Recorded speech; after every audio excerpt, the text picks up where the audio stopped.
Hello everyone, and today I'm gonna be working with, not really working, but showing you guys what I have been working on. So, basically what I'm working on right now, this is my pride and joy out of all Python things I've made. This is the one that I got the idea for myself, and I actually worked for a while to get this working. Basically what this is a hangman code.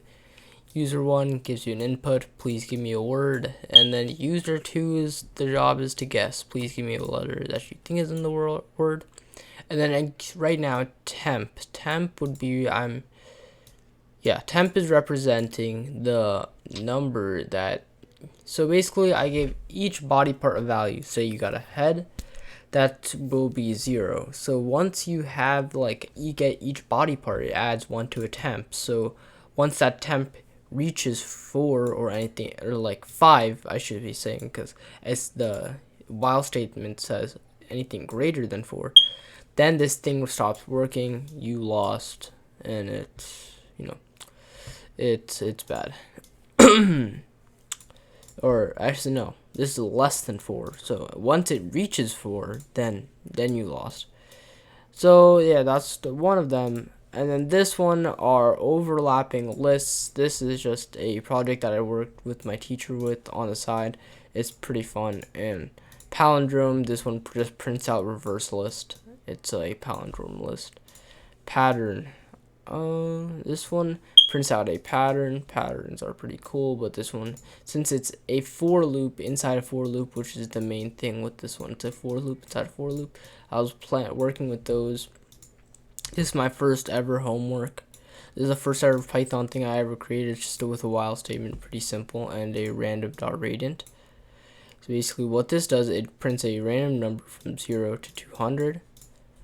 And then anime.py. This is my first test with the anime API, and for this one was pretty difficult because this is my first time working with the API, and I didn't know any of the command statements or anything, so I was just kind of going in blind here. But then after a few hours I read about it, and then I used the command statements, and I was able to create this much more refined looking version of it here, and everything is much more clean because instead of just writing it out like here where it's very messy, not clean at all, I turned it into functions. So functions here is def get random animes, and then inside this function there's actually another function that's process anime. So basically what it does, it gets information from my anime list, and then it prints out some recommendations, and also prints out some values. So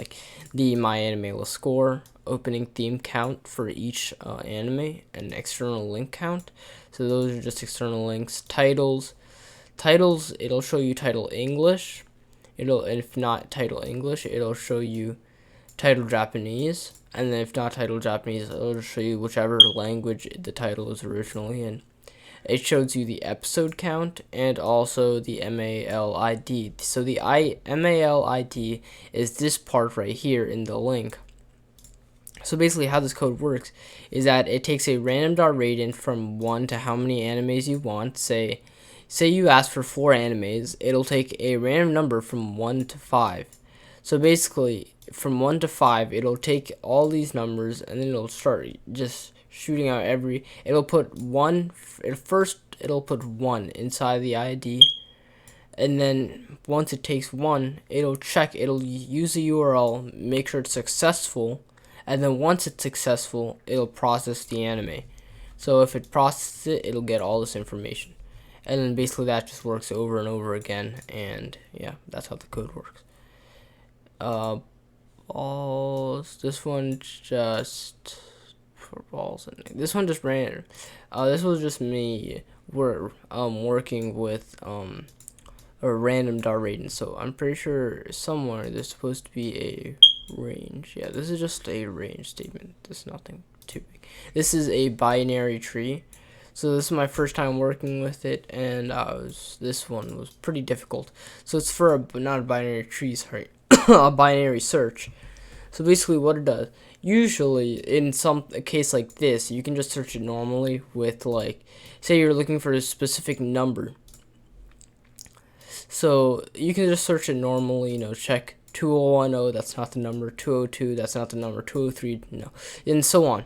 So, but that's not very efficient, because in larger companies where often they have billions upon billions of, like, not billion, yeah, actually, yeah, probably billions upon billions of numbers here, they need something else to search it. So usually that's called a binary search. So what it does is it does it in powers of 2.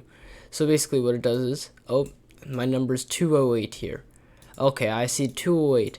So let me search in this number. Let me find the middle number in this entire list. Okay, it's 205. So once they see it's 205, will they say, okay, 208, is it 205? No, it's not 205. So then it'll search again. Is 208 greater than 205, or is it less than 205? If it's less than 205, it'll search this part. So then it'll do a binary search on these 4 numbers.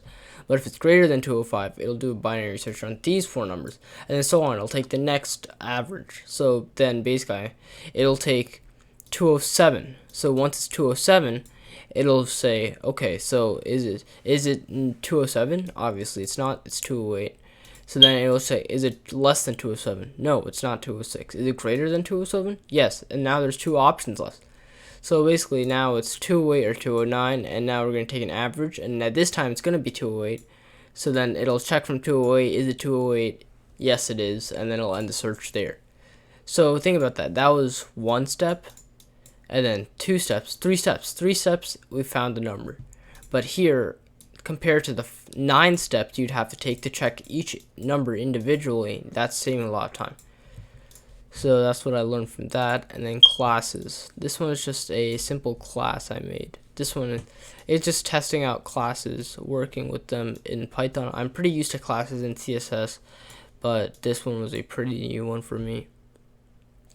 And yeah, that's basically a lot of the fun. That's the main things I worked on. And yeah, it's pretty fun.